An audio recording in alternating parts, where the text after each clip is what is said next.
Hello students, कैसे हो आप सब। उम्मीद करता हूँ अच्छे होंगे। इससे पहले हमने एक प्रश्नावली की थी, प्रश्नावली 3, जिसका नाम है दो चर वाले रैखिक समीकरण। उसमें हमने प्रतिस्थापन विधि आपको सॉल्व करके बता दिया था और आज हम शुरुआत करते हैं विलोपन विधि से। तो विलोपन विधि में किस प्रकार के प्रश्न होते हैं, परीक्षा में कैसे प्रश्न पूछे जाते हैं और आपको किस प्रकार सॉल्व करना है, इन सब के बारे में हम डिटेल से चर्चा करेंगे। इसलिए वीडियो को शुरू से लेकर लास्ट तक देखें और वीडियो यदि आपको पसंद आए लाइक करें और यदि आप चैनल पर पहली बार आए तो सब्सक्राइब करना नहीं भूलें। तो हम शुरुआत करते हैं प्रश्नावली 3.3 की और इसमें पहला ही प्रश्न है आपका x प्लस वाई बराबर 5, x प्लस वाई बराबर 5 और दूसरा समीकरण है इसका 2x माइनस 3y बराबर 4। देखिए, आपको जब भी इस प्रकार से कोई समीकरण मिलता है तो आपको सबसे पहले इसमें ध्यान रखने की बात यह है कि हमारे किताब में 10वीं क्लास में दो प्रकार के समीकरण बताए हुए। कुछ समीकरण आपके दो चर वाले रैखिक समीकरण है और कुछ आपके द्विघात समीकरण है। यानी प्रश्नावली 3 है दो चर वाले रैखिक समीकरण से संबंधित है और प्रश्नावली 4 है वो द्विघात समीकरण की है। तो हमें इसमें ये देखना है कि इसमें एक चर है या दो है। तो समीकरण को देखने से हमें पता चल रहा है कि इसमें दो चर है, एक चर x है, दूसरा चर y है। अब दोनों ही समीकरणों पर जो चर राशि है उनकी घात एक एक है, इसलिए इसका नाम हुआ दो चर वाले रैखिक समीकरण। आपको समीकरण का नंबर डालने से पहले ये ध्यान रखना है कि दोनों चर आपके बराबर से एक तरफ यानी कि बाएं पक्ष में है या नहीं है। यदि बाएं पक्ष में नहीं है तो सबसे पहले आपको इनको बाएं पक्ष में करना होगा। चूंकि यहाँ पर दिया हुआ समीकरण पहले से ही बाएं पक्ष में है और पूरी तरह से संतुष्ट है, इसलिए हमारा काम होगा सिर्फ समीकरण 1 और समीकरण 2 डालना। आज की जो प्रश्नावली है प्रश्नावली 3.3, इसमें हम विलोपन विधि से करने वाले हैं। तो विलोपन विधि की यह शर्त होती है कि इसमें से किसी एक चर को आप बराबर कर लीजिए, या तो x को दोनों को बराबर कीजिए या फिर आप y को बराबर कीजिए। आप जिसको भी बराबर करना चाहे उसी हिसाब से आपको समीकरण संतुष्ट करना होगा और उसके बाद में आपको इसे सिर्फ सॉल्व करना है। तो पहला काम आपका ये होगा कि समीकरण का नंबर डालना और उसके बाद समीकरणों को संतुष्ट करना यानी बराबर करना है। मैं इन दोनों में x को बराबर करना चाहूंगा, इसलिए पहले वाले समीकरण में 2 का गुणा किया है। क्योंकि 2 का गुणा जब मैं x में करूंगा तो 2x हो गया और 2 का गुणा जब आप y से करोगे तो 2y हो जाएगा और 2 का गुणा जब 5 से करोगे तो 10 हो जाएगा। इस प्रकार हमें एक नया समीकरण प्राप्त हो गया है जिसका नाम है समीकरण नंबर 3। इस समीकरण में हमें कुछ भी नहीं करना है, इसलिए सिर्फ इसमें गुणा 1 दिखाना है क्योंकि हमें इसमें चेंज नहीं करना है। तो इसमें आपको वापस ऐसे ही लिख देना है 2x माइनस 3y बराबर 4। इसका नाम आप समीकरण 4 डाल दीजिए। अब देखिए, हमने दोनों में चर राशि जो x है उनको बराबर कर लिया है। अब हमें इसमें सिर्फ इस तरह से एक निशान लगा देना है जोड़ने के लिए। दोनों चर समान है और हम इनको काटना चाहते हैं, इसलिए आपको यहाँ माइनस लगाना है और जो पहले से माइनस इसको प्लस करना है और ये आपका प्लस है इसलिए इसको आपको माइनस कर देना है। दोनों को आपको खत्म कर देना है क्योंकि दोनों 2x है यानी दोनों चर राशि बराबर है और एक चर राशि आपके प्लस की है और दूसरी आपकी माइनस की है, इसलिए जिसको आपने बराबर किया वो खत्म हो जाएगा। अभी ये 2y बचा है और ये 3y अब माइनस का नहीं प्लस का हो गया है, तो 2y और 3y मिलकर टोटल हो जाता आपका 5y। 10 में से 4 गया 6 और y बराबर 6/5। ये जो आपका y का मान है इस मान को आप समीकरण 1, समीकरण 2, समीकरण 3, समीकरण 4 किसी में भी आप रख सकते हैं। इससे आपका चर राशि x का मान प्राप्त हो जाएगा। हम इस y के मान को समीकरण 1 में रख देते हैं। तो आपको लिखना है यहाँ y का मान समीकरण 1 में रखने पर समीकरण 1 आपका लिखा है x प्लस y बराबर 5। तो इसमें आप y का मान रखोगे तो x प्लस 6/5 बराबर 5। आपका x का मान आया x बराबर ये 5 आपका पहले से बाएं पक्ष में दाएं पक्ष में है, इसके नीचे बटे 1 लगा देंगे और ये 6/5 दूसरी साइड जाने के बाद माइनस हो जाएगा। इतना करने के बाद में आप देखिए दोनों साइड में आपके अंश बटा हर आ गया है। तो अब आपको इसका लघुत्तम लेना है। लघुत्तम लेने के लिए आपको देखना है कि दोनों का जो एलसीएम है वो कितना होगा। तो इनका एलसीएम है 5 प्राप्त होगा। 1 का भाग 5 में देंगे, 5 बार 5 गुणा 5 से करेंगे तो ये आपका आया है 25 माइनस 5 का भाग 5 में एक बार, 1 गुणा 6 करेंगे 6। इस प्रकार से आपको 19/5 प्राप्त हो गया है। यदि आपको ये ध्यान है तो ये आपके अर्धवार्षिक परीक्षा में ये प्रश्न इस बार गणित में पूछा गया था कि ये समीकरण दिया है और इस समीकरण से आपको अचर राशि के मान प्राप्त करने, तो ये वही समीकरण था, वही प्रश्न था जो आपसे अर्धवार्षिक परीक्षा में पूछा गया था और इसको आपने काफी आसानी से कर दिया होगा।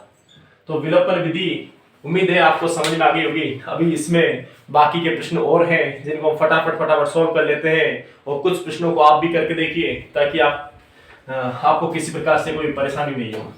तो आप प्रश्नों को फटाफट उतारते रहिए या फिर इसका स्क्रीनशॉट ले लीजिए ताकि आपको ये समझने में आसानी हो कि किस प्रश्न को आपको किस प्रकार से सोल्व करके दिखाया गया है। फिलहाल हम इस प्रश्नावली को आगे बढ़ाते हुए अगले प्रश्नों को करते हैं ताकि आपको और अच्छे से समझ में आ जाए। देखिए दूसरा प्रश्न है आपका 3x + 4y = 10। ये आपका दूसरा प्रश्न है, इसमें है 3x + 4y = 10 और दूसरा समीकरण है 2x - 2y, 2x - 2y = 2। चूंकि दोनों समीकरण में चर राशि एक ही तरफ है इसलिए हम सीधा इनका नाम डाल देते हैं समीकरण 1 और समीकरण 2। अब हम समीकरणों को देखते हैं कि पहला समीकरण और दूसरे समीकरण में दोनों की चर राशि समान नहीं है और यहाँ y का मान भी बराबर नहीं है, तो इनमें से किसी एक को आपको बराबर करना है, तो दोनों को आपको संतुष्ट करना है ताकि बराबर जो मान आ जाए उनको आप काट सकें। तो समीकरण 1 और समीकरण 2 इनमें गुणा करना होगा। तो मैं चाहूंगा कि समीकरण 2 में गुणा कर देता हूं मैं 2 का, ताकि 2 दूनी 4 हो जाए और ये आपका पहले से ही 4 है। तो पहले समीकरण में कुछ नहीं करना इसलिए 1 का गुणा किया है और दूसरे समीकरण को मुझे इसके संतुष्ट करना है, बराबर करना है, इसलिए इसमें 2 का गुणा किया है। तो आप पहले समीकरण को वापस ऐसे ही लिख दीजिए क्योंकि आपने उसमें कोई फेरबदल नहीं किया है, जबकि दूसरे समीकरण में आपने 2 का गुणा किया है, तो पूरे समीकरण से आप 2 का गुणा कर दीजिए। 2 दूनी 4x, 2 दूनी 4y = 2 दूनी 4, ये आपका मान प्राप्त हो गया है। अब आपका अगला काम ये होगा कि आपको इनको समीकरण 3 और समीकरण 4 डालना है। जिस समीकरण को आपने बराबर किया है वो निश्चित तौर पर कटेगा यदि उसके चिन्ह दोनों के अलग अलग है तो ठीक है, यदि नहीं है तो आपको चिन्ह बदलना होगा। लेकिन हम समीकरण में देख पा रहे हैं कि एक तो आपका प्लस का 4y है, एक माइनस का 4y है, इसलिए चिन्ह बदलने की जरूरत नहीं है, सीधा कट जाएगा। तो 3x और 4x ये आपका 7x प्राप्त हुआ है बराबर 10 और 4 ये आपका 14 प्राप्त हुआ है। आपका x का मान चाहिए तो x बराबर हो जाएगा आपका 14/7 यानी x = 2। इस प्रकार काफी आसानी से आपने समीकरण 1, 2 से 3, 4 बनाया और उनको सॉल्व कर दिया, आपका x का मान आ गया।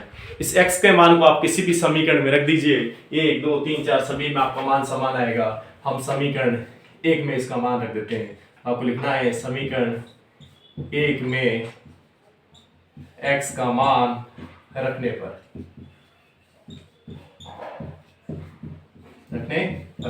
तो समीकरण 1 ये है आपका 3x + 4y = 10। तो x की जगह हम 2 रखते हैं प्लस 4y = 10। तो 3 दूनी 6 प्लस 4y = 10, 4y = 10 माइनस 6। ये सिर्फ हमने इसका पक्षांतरण किया है कि दोनों चर राशि है, जो चर राशि है वो एक ही तरफ रखी है और दोनों चर राशि हमको एक तरफ लेके आपका मान आया है 4y = 4। y का मान y बराबर आ जाएगा आपका 4/4। तो इस प्रकार आपको y का मान भी काफी आसानी से प्राप्त हो गया है, y का मान 1 प्राप्त हुआ है। उम्मीद है आपको विलोपन विधि इन 2 प्रश्नों से काफी अच्छे से समझ में आ गई होगी। विलोपन विधि में सिर्फ आपको एक ही चीज ध्यान रखनी है कि दोनों चर हैं, एक चर x होना चाहिए, दूसरा y या फिर कोई सा भी चर हो सकता है, a से लेकर z तक के जो चर हैं उनमें से, लेकिन आपके 2 चर होंगे जिसमें आपके दोनों चर आपके बाएं पक्ष में होने चाहिए, अचर राशि आपके हमेशा दाएं पक्ष में होनी चाहिए। फिर समीकरणों को संतुष्ट करने के बाद में जो समीकरण बराबर हुआ है उसके चिन्ह बदलने के बाद आप काट दीजिए, एक चर राशि का मान प्राप्त हो जाएगा। एक चर का मान जो प्राप्त हुआ है उसको किसी भी समीकरण में रख दीजिए, आपको दूसरे चर का मान प्राप्त हो जाएगा। इस प्रकार विलोपन विधि काफी आसान है और एग्जाम में हमेशा इसके प्रश्न पूछे जाते हैं। तो इनके मान हमें प्राप्त हो चुके हैं। अगले जो प्रश्न है उनको देखने की, उनको भी हम फटाफट सॉल्व कर लेते हैं ताकि ये प्रश्न आपके कंप्लीट हो जाए और किसी भी प्रश्न में आपको कोई परेशानी नहीं हो। जब तक मैं इसको साफ करता हूँ, आप फटाफट तीसरा प्रश्न लिखकर तैयार कीजिए या फिर उसको आप आगे सॉल्व करने की कोशिश करें, ताकि इस प्रश्नावली को भी आप फटाफट कंप्लीट कर सकें और आगे आने वाली प्रश्नावली की भी हम शुरुआत कर सकें। देखिए, आपका तीसरा प्रश्न है पहले का, इसमें है 3x minus 5y, 3x minus 5y बराबर 3x माइनस 5y माइनस 4 बराबर 0। दूसरा है 9x बराबर 2y, 9x बराबर 2y प्लस 7। देखिए, हमने आपको बताया था पहले ही समीकरण को सरल करते समय कि सबसे पहले आपको यह देखना है कि दिया हुआ समीकरण एक व्यवस्थित रूप में लिखा है या नहीं लिखा है। व्यवस्थित रूप में लिखने का मतलब है दोनों चर राशि जो है वो बाएं पक्ष में होनी चाहिए, अचर राशि दाएं पक्ष में होनी चाहिए। उसके बाद ही आपको समीकरण का नंबर डालना है। लेकिन इस समीकरण में देखिए 3x माइनस 5y ये तो बाएं पक्ष में है, लेकिन माइनस का 4 भी बाएं पक्ष में है, तो आपको इसको दाएं पक्ष में ले जाना है। तो दाएं पक्ष में ले जाएंगे -4, तो ये आपका +4 हुआ है। अब ये पूरी तरह से समीकरण एक व्यवस्थित बन चुका है, इसीलिए हमने इसका नाम अभी डाला है, जो पहले से था उसका नाम नहीं डाला है। पुनः हम देखते हैं इसको 9x और ये 2y बराबर की दूसरी साइड में, इसको हम इस साइड में लेके आते हैं, तो ये हो गया -2y बराबर 7। इसका नाम हो गया समीकरण नंबर 2। तो सबसे पहला काम आपका यही होता है कि जो आपको समीकरण दिए हुए हैं उनको व्यवस्थित जमाना है। व्यवस्थित जमाने का मतलब दोनों चर एक तरफ, अचर एक तरफ। अभी ये पूरी तरह से व्यवस्थित हो चुका है। अब हमें इसमें ये देखना है कि जिसको हम बराबर करना चाह रहे हैं वो कौन सा है, या फिर हम किसे बराबर करेंगे तो प्रश्न जल्दी सॉल्व हो जाएगा। देखिए, यहाँ अगर हम 3 का गुणा कर देते हैं इस समीकरण में, तो 3 तिया 9x हो जाएगा, और ये हमारा पहले से ही 9 है, इसलिए हम पहले समीकरण में 3 का गुणा कर देते हैं, और दूसरे समीकरण में कुछ भी नहीं करना है, इसलिए हमने इसमें 1 लिख दिया है। तो 3 का गुणा 3x से करेंगे तो ये आपका 9x प्राप्त हुआ है। 3 का गुणा 5 से करेंगे तो ये 15y हो जाएगा, और 3 का गुणा 4 से करेंगे 3 चौक 12। इस प्रकार आपको नया समीकरण प्राप्त हुआ है, और 1 का गुणा करने से कोई फर्क नहीं पड़ेगा, इसलिए आप इसमें फटाफट जो लिखा हुआ है वही उतार दीजिए, लेकिन इसका नंबर 4 जरूर डालें। अब इसके बाद में आपको इस तरह से निशान लगाना है जो जोड़ने का निशान होता है, यानी इनको सॉल्व करने का। जिस समीकरण को आपने बराबर किया है निश्चित तौर पर वो हमेशा कटता है, लेकिन अभी दोनों चिन्ह समान है, इसलिए इनका चिन्ह आपको बदलना होगा। तो यहाँ माइनस लगाया है, यह आपका पहले से ही माइनस है, इसको प्लस करना है, और ये आपका प्लस है तो इसको माइनस करना है। जो बराबर होता है वो हमेशा कटता है, तो ये खत्म। तो -15y में से प्लस का 2y गया है, तो माइनस का 13y, और 12 में 7 गया तो ये 5। आपको y का मान प्राप्त करना है, तो y बराबर 5/13, यानी कि चर और अचर राशि है। जो चर राशि हमने एक तरफ रखा, अचर राशि दूसरी तरफ जाएगी, वो भी बट्टे में। आप इस चिन्ह को माइनस का यहाँ लगाइए या फिर 5 में लगाइए या बीच में लगाइए, इससे कोई फर्क नहीं पड़ेगा, क्योंकि 5/13 अब ऋणात्मक हो चुकी है। तो इस प्रकार आपको काफी आसानी से y का मान प्राप्त हो गया है। इस y के मान को आप किसी भी समीकरण में रख दीजिए। हम y का मान समीकरण 1 में रखते हैं, तो हमने लिखा y का मान समीकरण 1 में रखने पर, देखिए समीकरण 1 ये है आपका 3x माइनस 5y बराबर 4। तो y की जगह हम रखने वाले 5/-13, तो 3x माइनस 5, y की जगह लिखेंगे 5/13, ये माइनस का है, और बराबर 4। अब हम इसको फटाफट सॉल्व कर लेते हैं। तो ये आपका मान प्राप्त हुआ आपको 3x, मैं इसको इधर लिख देता हूं, 3x 5 गुणा 5 करेंगे तो 25 हो जाएगा, बटा आपका 13 चल रहा है। ध्यान से देखिए, ये माइनस का है और ये भी माइनस है, तो माइनस माइनस गुणा करने पे हो जाएगा आपका प्लस, और इधर चला आपका बराबर 4। अभी आपके समीकरण में एक चर राशि है और दो अचर राशि है, तो उनको हम पक्षांतरण कर लेते हैं। दोनों अचर है उनको एक ही तरफ रखते हैं। तो देखिए 3x को हमने इसी साइड में रखा, और अचर राशि है उनको दूसरी साइड में ले जाते हैं। 25/13, ये 4 है, इसके बट्टे में 1 लगा दिया है, ताकि अंश बटा हर स्थिति में प्राप्त हो जाए। बीच में माइनस का चिन्ह है, इसका मतलब है इन दोनों का एलसीएम यानी लघुत्तम लेना है। तो इनका लघुत्तम आया आपको 13 प्राप्त होता है। 1 का भाग 13 में 13 बार, 13 गुणा 4 करेंगे तो 52, माइनस 13 का भाग 13 में 1 बार, 1 गुणा 25 करेंगे तो 25। तो आप जैसे ही 52 में से 25 घटाओगे आपको 27 प्राप्त होगा बटा 13। आपको मान निकालना है इसमें x का, तो x को एक ही तरफ रखिए और बट्टे में 3 को पहुंचा दीजिए। तो जैसे ही बट्टे में 3 प्राप्त होता है तो आप इस तरह से गुणा में लगा देंगे इनको। अब 3 एकम 3, 3 का भाग 27 में गया 9 बार, तो x बराबर आपको प्राप्त होता है 9 बटा 13। तो इस प्रकार काफी आसानी से हमें x का मान प्राप्त हो गया है। अब हर बार की तरह इस x के मान को आप किसी भी समीकरण में रख दीजिए, आपका मान प्राप्त हो जाएगा। इस x का मान हम समीकरण 1 में रख देते हैं।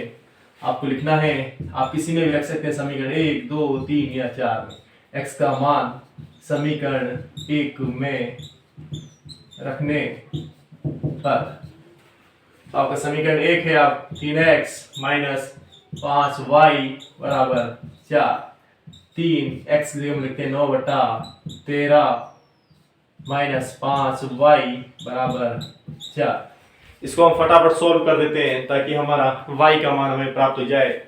तो 3 का गुणा 9 से करेंगे तो 27 बटा 13 माइनस 5y बराबर 4। अब हर बार की तरह हमें इसमें चर और अचर को अलग करना है, और आपकी जो चर राशि है वो 5y है, जब अचर राशि 4 और 27 बटा 13 है, इनको हम दूसरी साइड ले जाते हैं। तो हमने लिखा यहाँ माइनस 5y बराबर 4 बटा 1 माइनस 27 बटा 13, इनका हमें एलसीएम लेना है 13, तो 13 चौक 52 माइनस ये 27, तो ये आपको प्राप्त होता है 25 बटा 13 माइनस का 5y। आपको सिर्फ y का मान चाहिए, इसीलिए आपको y एक ही तरफ रखना है, बाकी संख्या दूसरी तरफ ले जानी है। तो 25 बटा 13, ये माइनस 5 है, ये नीचे चला जाएगा और चिन्ह यहाँ लगा देंगे, तो 5 एकम 5, 5 हम 25, तो y बराबर माइनस 5 बटा 13, ये आपको मान प्राप्त हो जाएगा। यदि आप इसके उत्तर की जांच करना चाहते हो तो आप x और y दोनों के मान को आप किसी भी समीकरण में रख दीजिए, और आपके जो बायां पक्ष है और दायां पक्ष जो है उसका मान हमेशा आपको बराबर प्राप्त होगा। तो इसका मतलब है कि आपने जो समीकरण सॉल्व किया वो पूरी तरह से व्यवस्थित है, यानी सही है। इस प्रकार काफी आसानी से आप किसी भी प्रश्न के समीकरणों को संतुलित कर पाएंगे। आप फटाफट इसको उतार लीजिए या स्क्रीनशॉट लीजिए ताकि हम अगले प्रश्न को भी सॉल्व करके दिखाएं।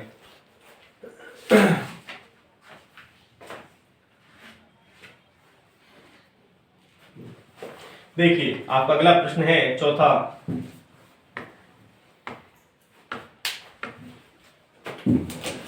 आप इनको फटाफट उतारिए कीजिए या वीडियो को पॉज करके समझ लिया कीजिए वापस से, और यदि आपके समझ में आ गया है तो अगले प्रश्न को जरूर खुद ही करने की कोशिश करें ताकि और अच्छे से आपको प्रश्न समझ में आए। इन प्रश्नों के कंप्लीट होने के बाद में हम आपको समीकरण कैसे बनाए जाते हैं ये सिखाने वाले हैं, क्योंकि इसके बाद में जो प्रश्न है वो समीकरण बनाने हैं और उसके बाद में आपको समीकरणों को विलोपन विधि से सॉल्व करना है। यदि परीक्षा में आपसे विलोपन विधि से कहा जाए तो आपको विलोपन विधि से करना है, और यदि आपसे प्रतिस्थापन विधि के बारे में कहा जाए तो प्रतिस्थापन विधि से ही करना है, तभी आपको पूरे दिए जाएंगे।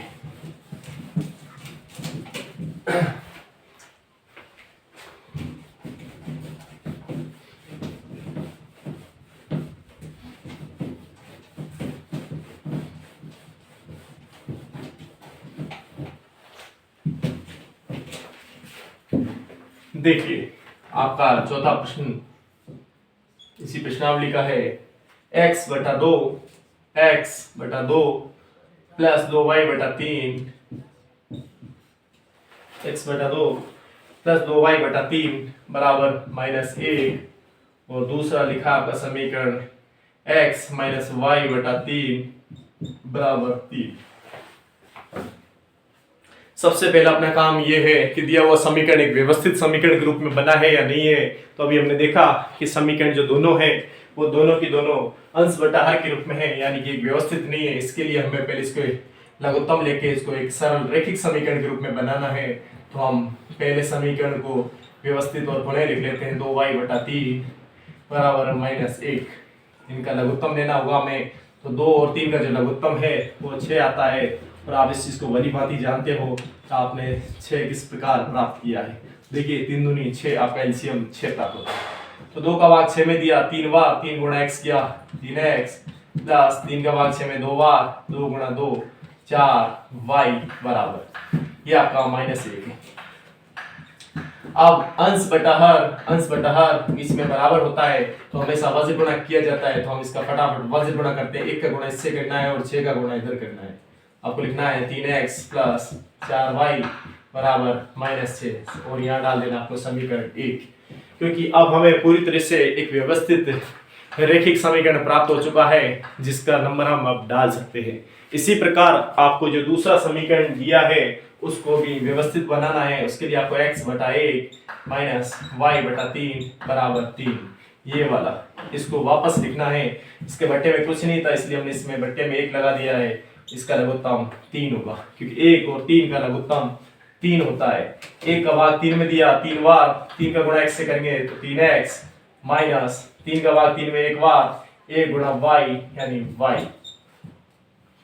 अब सेम यही जो विधि आपने अभी यहाँ की है, सेम आप यहाँ भी कर देंगे और इनका वज्र गुणा करना है आपको। तो आपको लिखना है 3x माइनस y बराबर 3 गुणा 3 यानी कि 9, और ये आपने समीकरण नंबर 2 डाल दिया। तो समीकरण 1 और समीकरण 2 को व्यवस्थित रूप से बनाने के बाद में अब आपको विलोपन विधि लगानी है। तो इन दोनों समीकरणों को आप पास पास लिख दीजिए। 3x प्लस 4y बराबर -6 समीकरण नंबर 1, और दूसरा है 3x माइनस y बराबर 9 समीकरण नंबर 2। दोनों में यदि कोई चर राशि समान है तो ठीक है, नहीं है तो आपको वापस बराबर करना होगा। लेकिन हम देख पा रहे हैं कि दोनों में 3x से समान है, इसलिए इनके चिन्ह बदल देने हैं। ये माइनस, ये प्लस और ये माइनस। इसको बराबर किया वो खत्म हो जाएगा। वो 4y और ये y अब माइनस का नहीं प्लस का है, तो ये हो जाएगा आपका 5y और माइनस का 9 माइनस का 6, तो आपको माइनस का 15 प्राप्त होता है। आपको सिर्फ y का मान चाहिए, तो y बराबर -15/5, तो y बराबर -3, ये हमें प्राप्त हो चुका है। इस y के मान को आप समीकरण 1, 2 किसी में भी रख सकते हैं, आपका मान आ जाएगा। हम इस y के मान को समीकरण 1 में रख देते हैं, तो हमें यह लिखना होगा y का मान समीकरण 1 में रखने पर, तो समीकरण 1 को हम पुनः लिखते हैं। 3x प्लस 4y बराबर -6 और y का मान -3 रखना है, तो 4y की जगह -3 बराबर -6। तो 3x लिखा और 4 दिया 12 बराबर -6। हमें पक्षांतरण करना है कि आप समझ चुके हो कि चर और अचर राशियों को अलग अलग करना है, तभी हमारे x का मान प्राप्त होगा। तो 12 में से 6 जाएगा तो आपको 6 प्राप्त होता है। तो 3x बराबर 6 यानी x बराबर 6/3 यानी x बराबर 2 आपको प्राप्त हो गया। इस प्रकार काफी आसानी से आप किसी भी समीकरण से x और y का मान प्राप्त कर सकते हो। क्योंकि इस प्रकार के प्रश्न आपके हमेशा परीक्षा में ऑब्जेक्टिव रूप में, वन लाइनर के रूप में भी आपसे पूछे जाते हैं, तो आपको इसे बिना देरी किए फटाफट सॉल्व कर देना है। उम्मीद है 3.4 के पहले प्रश्न में टोटल 4 प्रश्न थे जो आपको अच्छी प्रकार से समझ में आ गए। आप इनको प्रतिस्थापन विधि से भी कर सकते हैं, और प्रतिस्थापन विधि का वीडियो देखने के लिए आप प्लेलिस्ट में देख सकते हैं, और प्लेलिस्ट में हमने सभी वीडियो को क्रम से रखा है। आप वहां से जाकर किसी भी प्रश्नावली की अच्छे से तैयारी कर सकते हो, ताकि आप एग्जाम में एक बेहतरीन स्कोर बना सकें। अब हम बिना देरी किए दूसरे प्रश्न में टोटल 5 प्रश्न है, इनके समीकरण बनाते हैं और आपको सॉल्व करके बताते हैं कि किस प्रकार से आपको इनको परीक्षा में सॉल्व करना होगा। आप इतने अगले प्रश्न को देखिए कि आपसे प्रश्न में क्या दिया है और आपको इसे किस प्रकार से सॉल्व करना है।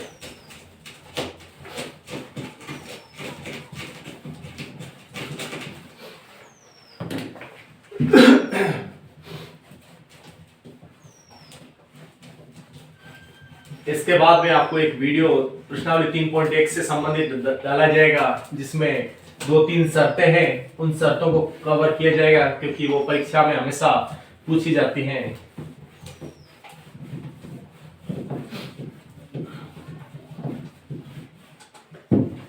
देखिए दूसरा प्रश्न है, जिसका पहला प्रश्न है, यदि हम अंश में एक जोड़ दें तथा हर में से एक घटा दें तो भिन्न एक में बदल जाती है। यदि हर में एक जोड़ दे तो ये 1/2 हो जाती है। तो वह भिन्न क्या है? देखिए स्टूडेंट्स, सबसे पहले आपको किसी भी प्रश्न में यदि लैंग्वेज दी है तो उस लैंग्वेज को अच्छे से समझना है ताकि आप उससे समीकरण बना सके। क्योंकि यदि आपने समीकरण ही गलत बना दिया है तो उस विधि का आपके लिए कोई महत्व नहीं रह जाएगा। क्योंकि यदि आपका समीकरण गलत है तो निश्चित रूप से उसका उत्तर भी गलत आने वाला है। इसलिए इस प्रश्नावली को करते समय जो समीकरण बनाने के लिए जो प्रश्न दिए जाते हैं उन्हें काफी सावधानी से आपको समझना है, उसके पश्चात ही करना है। तो आपको यहाँ मानना है, देखिए दो चर राशि माननी है, इतना आप जानते हो। वो पहली चर राशि आप x माना करो और दूसरी चर राशि को आप y मान लीजिए। तो आपको लिखना है, माना भिन्न का अंश बराबर x तथा दूसरा है भिन्न का हर बराबर y। देखिए हमने भिन्न बनाने के लिए अंश और हर दोनों को x और y मान लिया है। और भिन्न के बारे में आप जानते हो कि भिन्न में क्या होता है। आपको लिखना है अतः भिन्न बराबर अंश बटा हर, यानी अंश बटा हर को हम भिन्न कहते हैं। अंश आपका x है और आपका हर है वो y है। इस प्रकार से हमें भिन्न प्राप्त हो चुकी है। ध्यान दीजिए, प्रश्न में आपसे जो भी चीज पूछी जाती है प्रश्न की शुरुआत हमेशा वहीं से होती है, उसके बाद ही प्रश्न में आगे बढ़ा जाता है। अब देखिए इस प्रकार के प्रश्नों में हमेशा दो शर्तें होती है और जो आपके प्रश्न में दिया हुआ है उस हिसाब से आपको शर्तें लिख देनी है। तो आप लिखना है प्रश्नानुसार पहली शर्त से।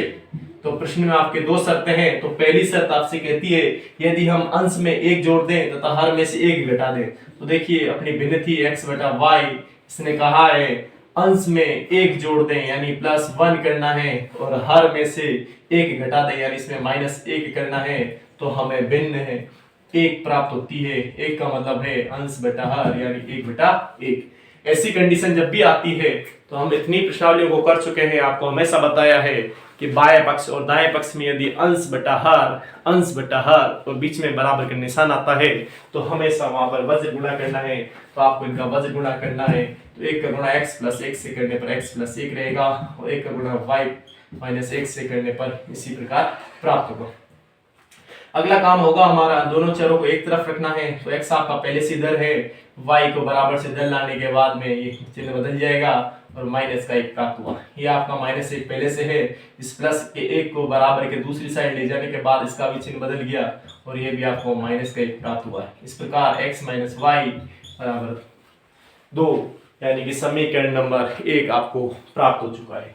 ये आपके पहली शर्त से पहला समीकरण प्राप्त हो चुका है और अभी आपको लगाना है इसमें दूसरी शर्त से। प्रश्न में आपके दो शर्तें होंगी। तो पहली शर्त से हमारा पहला समीकरण हो गया है।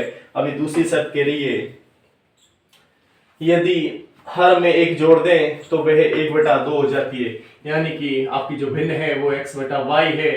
इसने कहा है आपसे यदि हर में एक जोड़ दें, इसका मतलब है इसने अंश के बारे में कुछ भी नहीं कहा है, सिर्फ आपको हर के बारे में ही कहा है। तो आपको सिर्फ हर में ही एक जोड़ना है और आपको भिन्न लिख देनी है सामने 1/2। अब इसका वज्र गुणा करना है, 2 गुणा x 2x बराबर y + 1। दोनों चर राशियों को एक ही तरफ लेकर आइए। यह आपका 1 है तो 2x - y बराबर 1। समीकरण 2 प्राप्त हो चुका है। अब आप देख पा रहे हैं कि समीकरण 1 ये है और समीकरण 2 ये है और दोनों समीकरणों को हमें सॉल्व करना है। सॉल्व करने के लिए आपको जो उपयुक्त विधि लगती है उससे कर सकते हैं, प्रतिस्थापन विधि या विलोपन विधि। लेकिन यदि आपसे परीक्षा में विलोपन विधि से कहा जाए तो आप विलोपन से कीजिए और प्रतिस्थापन से कहा जाए तो प्रतिस्थापन से कीजिए।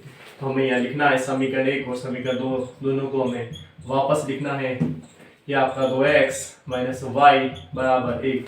देखिए दोनों चर पहले से ही बराबर है, सिर्फ चिन्हों का डिफरेंस है। हम इनके चिन्ह बदल देते हैं, तो यह प्लस का है तो माइनस हो जाएगा, ये माइनस है प्लस, और ये प्लस का है तो ये माइनस हो जाएगा। तो जिसको हमने बराबर किया है वो खत्म हो जाएगा। तो x माइनस 2x यानी कि माइनस का x और ये आपका माइनस का 3 प्राप्त होता है। दोनों तरफ समान चिन्ह है इसलिए चिन्ह खत्म हो जाएगा। तो काफी आसानी से हमें x का मान प्राप्त हो चुका है। इस x के मान को आप किसी भी समीकरण में रख दीजिए। हम लिखते हैं यहाँ x का मान समीकरण 1 में रखने पर, देखिए समीकरण 1 आपका ये है x माइनस वाई बराबर माइनस 2। x का मान यहाँ रखते हैं x की जगह पर और हमें अब y का मान निकालना है। तो जहां x नजर आ रहा है वहां हमने 3 रख दिया, बाकी समीकरण को हमने वैसे ही लिख दिया है। तो आपको y का मान प्राप्त करना है तो y एक तरफ और बाकी की अचर राशियां हैं उनको एक तरफ ले जाते हैं। तो माइनस वाई बराबर माइनस 2 और माइनस 3 है, यानी y बराबर आपका 5 प्राप्त होता है।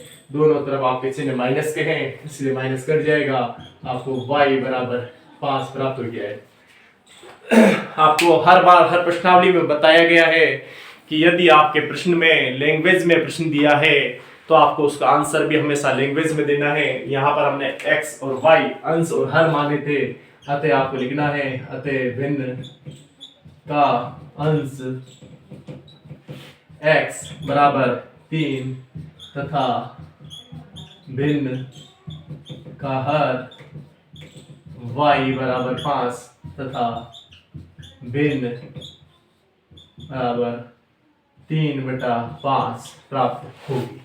तो देखिए भिन्न में अंश बटा हर, ये हमने x और y माना था तो आपने x का मान 3 y का मान 5 और भिन्न में होता है अंश बटा हर तो 3/5। इस प्रकार हमने बिल्कुल ही सरलता से इस सवाल को सॉल्व कर दिया है। उम्मीद है ये प्रश्न आपको काफी अच्छे से समझ में आ गया होगा। इसी प्रकार के बाकी प्रश्न हैं, सिर्फ आपको ध्यान इसी बात का रखना है कि किसी भी प्रश्न को करते समय आपको इस प्रश्न की लैंग्वेज को अच्छे से समझ लेना है ताकि उसके जो मान है उनको आप आसानी से और सरल तरीके से मान सकें। अगला प्रश्न है आयु से संबंधित और इसको भी हम इसी प्रकार देखते हैं और समीकरण बना के उसको सॉल्व करने की कोशिश करते हैं। आप फटाफट इन प्रश्नों को उतार लीजिए ताकि आपको होमवर्क करने में भी आसानी रहे और साथ ही आपके पास में सारे नोट्स एक जगह व्यवस्थित बन सके और आप इनको कभी भी जब भी आपकी इच्छा हो या जरूरत पड़ती हो उस समय आप इनको आसानी से देख सकें।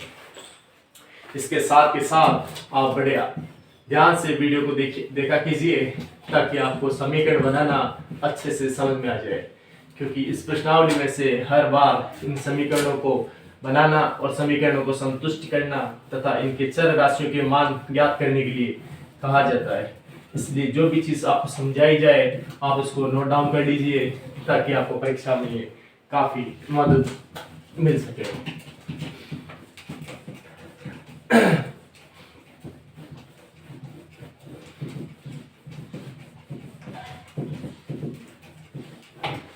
देखिए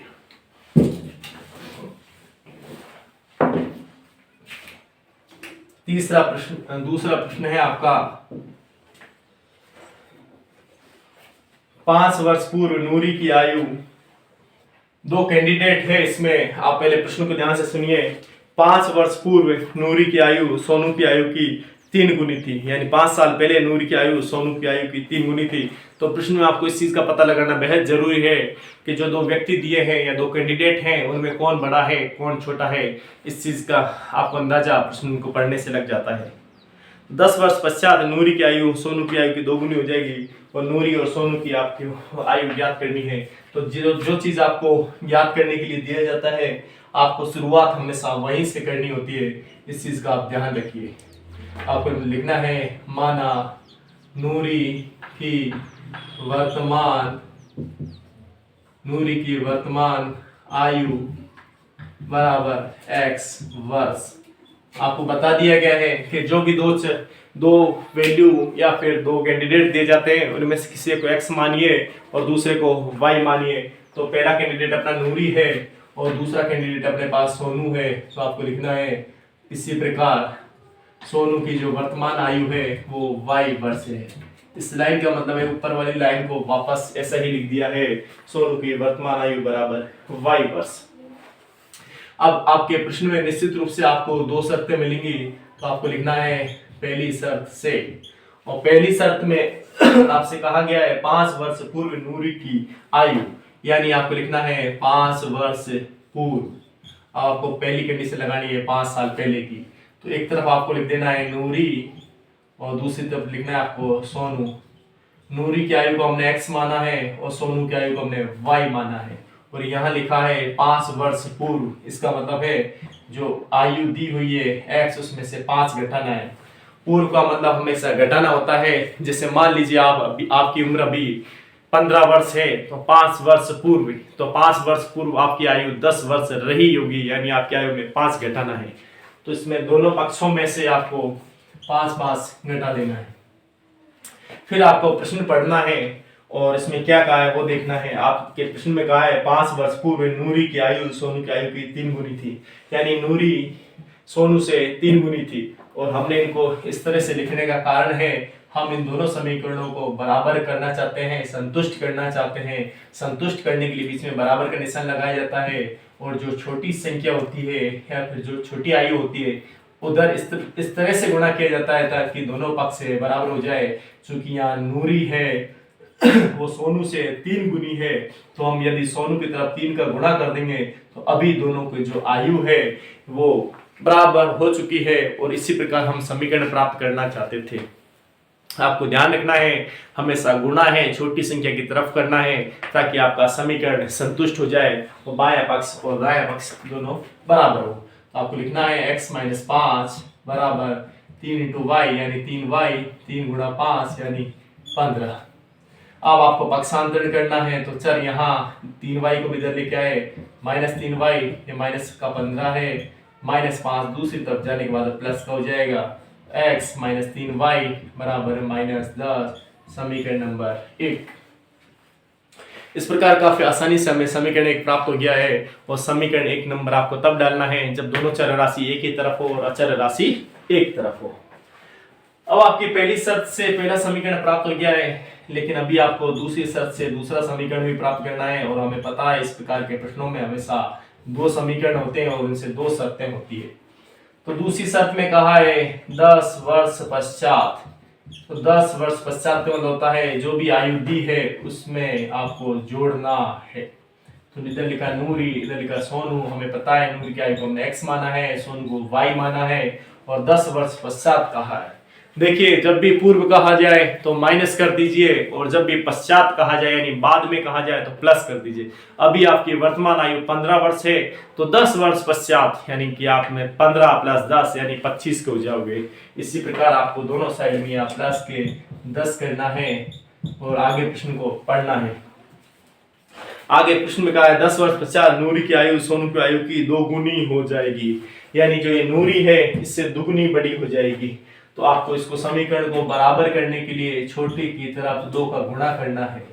तो जैसे हम इसको सॉल्व करते हैं तो x + 10 बराबर 2y + 20। इतना करने के बाद में आपको चर और अचर राशियों को अलग अलग कर देना है और आपका समीकरण आपको प्राप्त हो जाएगा। तो यहाँ लिखा हमने x, ये देखिए ये इसमें x इधर है, y 2y को इधर लेके आए हम, तो ये हो जाएगा आपका माइनस का 2y बराबर के दूसरी साइड में 20 है, और इस 10 को हम बराबर के दूसरी तरफ ले जाएंगे तो आपको माइनस में प्राप्त होगा। तो आपका समीकरण तैयार हो चुका है, x - 2y बराबर 10, समीकरण नंबर 2। समीकरण 1 और समीकरण 2 प्राप्त होने के बाद में हमें इन दोनों को एक साथ लिख देना है। हम यहाँ लिखते हैं x - 3y बराबर -10, तो दूसरा है x - 2y बराबर 10। इसको डालें समीकरण 1 और समीकरण 2। इसके बाद की प्रक्रिया आपने अभी तक 5 प्रश्न कर लिए हैं, इनसे पता चल गया होगा कि आगे आपको क्या करना है। यदि आपसे आता है तो वीडियो को यहीं पॉज कीजिए और खुद सॉल्व करके देखिए, और यदि नहीं आता है तो दोबारा से सवाल को समझिए। देखिए दोनों की चर राशि समान है, माइनस लगा देना है, इसका चिन्ह भी बदल देना है, इसका चिन्ह भी बदलना है। तो जो बराबर है जिनके चिन्ह विपरीत है वो कट जाएगा, और जो बचा है उनको सॉल्व कर लेते। तो ये -3y + 2y यानी माइनस वाई, और ये -10 और -10 -20, दोनों साइड से माइनस खत्म, वाई बराबर 20।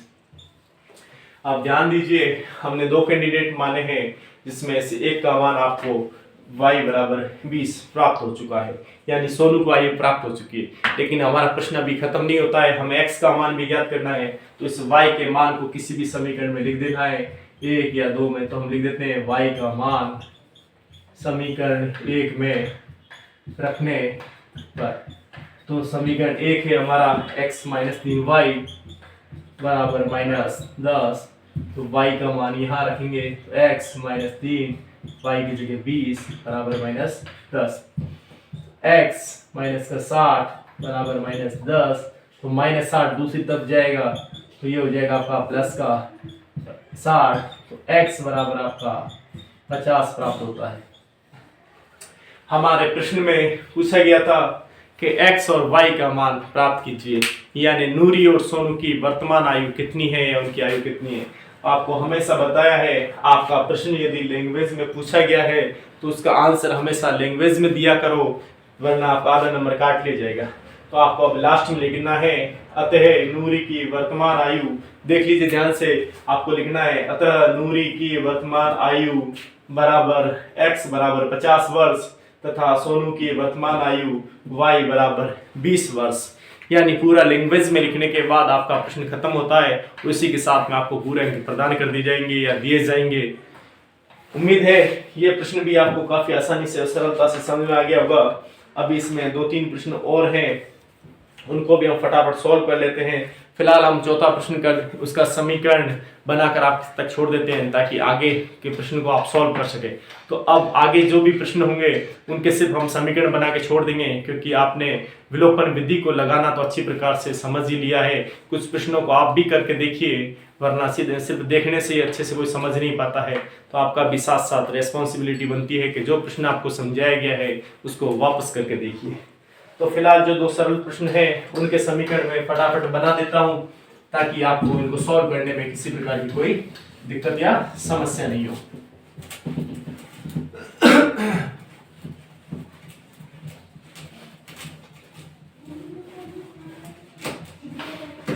अभी आगे के प्रश्नों के सिर्फ हम समीकरण बनाएंगे और बाकी प्रश्न सॉल्व करने के लिए आपको छोड़ेंगे, क्योंकि अभी तक आपने 6 प्रश्न सीखे हैं और 6 प्रश्नों को हमने कंप्लीट कराया है। तो इसमें आपने चर और अचर राशि को आसानी से निकालना सीख लिया होगा।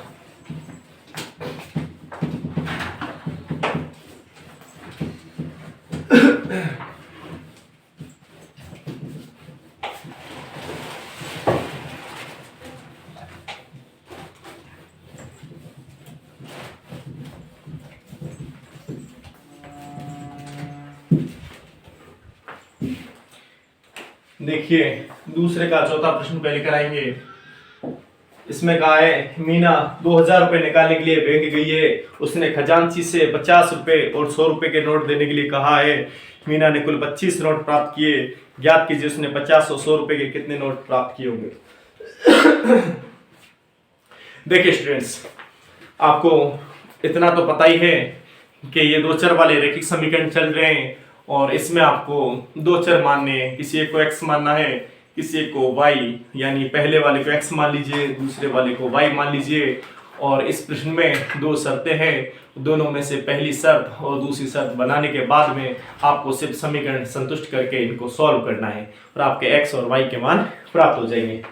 तो हमारे पास में 2 चीज कही है इसने कि मीना 2000 रुपए निकालने के लिए बैंक जाती है और खजांची से 50 रुपए और 100 रुपए के नोट के लिए कहा है। लास्ट में आपसे कहा है 50 और 100 रुपए के कितने नोट थे। तो आपको प्रश्न की शुरुआत वहीं से करनी है जहां जो चीज आपसे पूछी जाती है। तो आपको लिखना है माना 50 रुपए के नोटों की संख्या, 50 रुपए के नोटों की संख्या बराबर x तथा 100 रुपए के नोटों की संख्या बराबर y। ये आपने दोनों चीजें प्रश्न में से समझ ली और बना ली है। अब इसमें निश्चित तौर पर 2 समीकरण है, तो तो आपको लिखना है पहली शर्त से आप पहला समीकरण बनाना चाहते हैं तो 50 रुपए के कितने नोट हैं, x हैं, और 100 रुपए के कितने नोट हैं, y है, उनकी जो कीमत है टोटल 2000 रुपए है। तो आपको लिखना है 50x प्लस 100y बराबर 2000। बस ये आपका समीकरण प्राप्त हो चुका है। 50x प्लस 100y बराबर 2000। यदि आपको किसी प्रकार की कोई समस्या आ रही है तो ध्यान दीजिए, 50 रुपए के नोट कितने हैं, x, तो इसकी वैल्यू कितनी हो गई, 50 गुणा x यानी 50x। अब देखिए 100 रुपए के नोट कितने हैं, y, तो इसकी वैल्यू कितनी होगी, 100 गुणा y यानी 100y। और अब आपके पास में जो पैसों की वैल्यू वो कितनी है, 2000। आप चाहो तो इस समीकरण को यहीं छोड़ दीजिए, या फिर आप इसको चाहते हो और सरल करना है तो इन सब में देखिए 50 कॉमन या ओवेनिस्ट आ रहा है, आपको लिखना है 50 कॉमन या ओवेनिस्ट लेने पर। जब भी आपके कॉमन आए ताकि प्रश्न सॉल्व जल्दी हो जाए। 50 का भाग लगाया x आया, यहाँ 100 में 50 का भाग लगाया 50 दूनी 100 आया, यानी 2 प्राप्त हुआ। यहाँ 50 भाग लगाया तो आपको मान आया 40। अब आप समीकरण इसको डाल दीजिए, और यदि आप इसी को डालना चाहें तो फिर कॉमन मत लीजिए, समीकरण 2 आने का इंतजार कीजिए।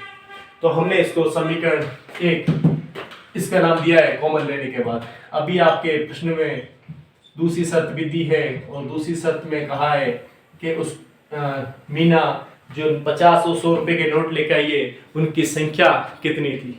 तो देखिए 50 रुपए के कितने नोट लेकर आई थी, x, और 100 रुपए के कितने नोट लेकर आई थी, y, और कुल नोट कितने प्राप्त किए उसने, 25।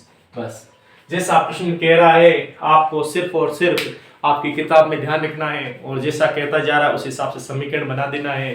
अब आपके पास समीकरण 1 और समीकरण 2 प्राप्त हो चुके हैं। अब आप इसे प्रतिस्थापन या विलोपन किसी से भी सरल कर सकते हो। आप विलोपन से कीजिए, दोनों का चिन्ह समान है तो दोनों का चिन्ह बदल दीजिए, इसको माइनस करने के बाद x खत्म हो जाएगा, और काफी आसानी से आपको x कटने के बाद y का मान प्राप्त हो जाएगा। तो जो y का मान प्राप्त हो वो किसी भी समीकरण में रख दीजिए, आपको x का मान प्राप्त हो जाएगा। उम्मीद है इसके अगले वाले प्रश्न को आप सॉल्व करेंगे, और यदि आपने इसका सेकंड प्रश्न यदि आपने इसके x और y के मान प्राप्त कर लिए हो, या फिर आप जब भी इसका मान प्राप्त कर लो तो आपको कमेंट बॉक्स में बताना है कि 50 मीना 50 रुपए के नोटों की संख्या कितनी प्राप्त करती है, और 100 रुपए के नोटों की संख्या यानी y का मान कितना प्राप्त होता है। तो इस चीज को आप सॉल्व करने के बाद कमेंट बॉक्स में जरूर इसका आंसर डालिए, ताकि हम चेक कर पाए कितने बच्चे हैं जो प्रश्नों को सॉल्व करना सीख चुके हैं।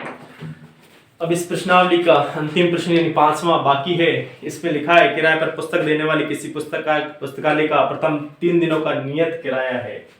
देखिए काफी अच्छा प्रश्न है, ऐसा प्रश्न पहले भी आया हुआ है जिसमें टैक्सी वाले का आया था, जो हमने प्रतिस्थापन विधि यानी आपकी प्रश्नावली 3.2 में प्रतिस्थापन विधि में प्रश्न सॉल्व करके दिखाया था कि एक टैक्सी का भाड़ा है, कुछ नियत भाड़ा है और कुछ प्रति किलोमीटर भाड़ा है। तो सेम वैसा की वैसा प्रश्न है, अभी भी इसमें वही बात पूछिए। तो देखिए हम इसको किस प्रकार सॉल्व करते हैं।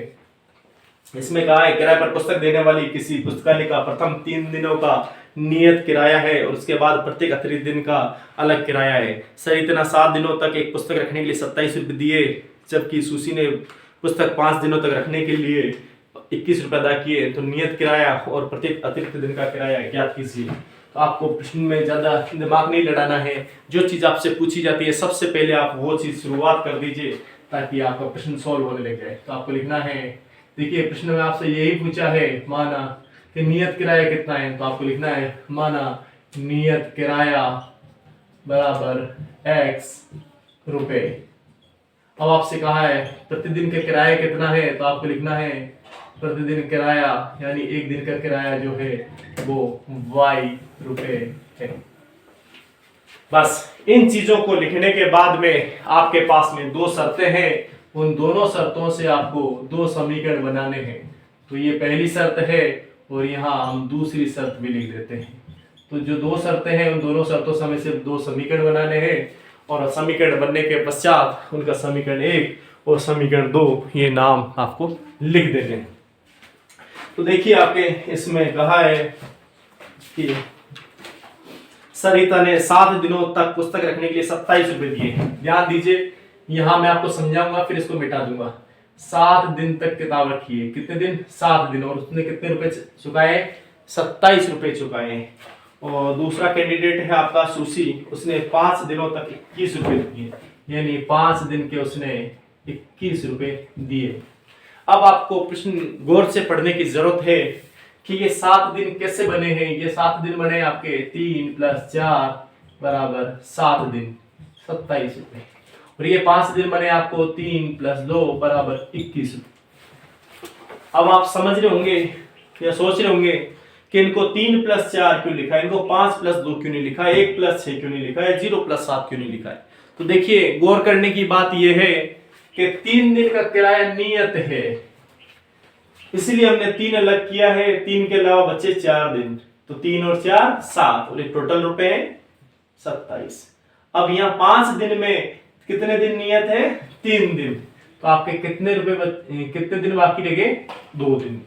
तो 3 और 2 5, इसीलिए इनको 3 + 4 3 + 2 बताया है ताकि आपको समीकरण बनाते समय आसानी हो। देखिए यहाँ का नियत किराया x, तो यहाँ मान कितना हो जाएगा? x प्लस प्रतिदिन का किराया कितना? y, तो दिन कितने बचे आपके? 4, तो आपका समीकरण क्या बना? 4y यानी 27। आपका ये नियत किराया कितना है? 3, ये 3 दिन का x हो गया, 1 दिन का y, तो 2 दिन का कितना हुआ? 2y। आपका समीकरण क्या बना? बराबर 21। उम्मीद है बहुत अच्छे से समझ में आया होगा। यदि नहीं आया है तो एक बार दोबारा समझ लीजिए, क्योंकि प्रश्न काफी इंपॉर्टेंट है और आपके समझ में आना ज्यादा जरूरी है। प्रश्न समझ में आ गया तो आपको सॉल्व करने में आसानी होगी, वरना आपसे सवाल भी सॉल्व नहीं हो पाएगा। देखिए 7 दिन का किराया बराबर 27 रुपए। तो 7 दिन में 3 दिन तो नियत है ना, और 4 दिन शेष बच गए, और 7 दिन का हो गया 27 रुपए। तो ये आपका नियत है, और नियत का मान x प्लस 4, 1 दिन का किराया y, तो 4 दिन का 4y बराबर 27। समीकरण नंबर 1। बस कंप्लीट। आपको परीक्षा में ये लाइन नहीं लिखनी है, ये लाइन आपको सिर्फ समझाने की खातिर लिखनी है, समझाने की खातिर लिखी है, इसलिए मैं इस लाइन को मिटा देता हूं। आपने समझ लिया है, बस इतनी ही काफी बड़ी बात है। आपका समीकरण बना है x + 4y बराबर 27। अब देखिए दूसरी शर्त क्या कहती है। दूसरी शर्त कहती है 5 दिन के लिए 21 रुपए सुशी नाम की जो लड़की है 5 दिनों तक 21 रुपए उसने चुकाए। तो 5 दिन के टुकड़े किए 3 + 2 बराबर 21। तो 3 दिन आपके इसमें नियत है, तो हमने इसको x लिख दिया। 1 दिन का भाड़ा है y रुपए है, तो 2 दिन का भाड़ा 2y प्राप्त हुआ है। ये आपका समीकरण नंबर 2 प्राप्त हुआ है। ये लाइन पहले की तरह आपको मिटा देनी है, परीक्षा में नहीं लिखनी है। आपका समीकरण कैसे प्राप्त हुआ ये आपको समझ में आ चुका है। तो आपका समीकरण प्राप्त हुआ x + 2y बराबर 21। उम्मीद है ये प्रश्नावली आपको काफी पसंद आई होगी, और यदि आपको इसमें किसी प्रकार की कोई समस्या थी तो अब अच्छी प्रकार से वो सॉल्व हो चुकी है।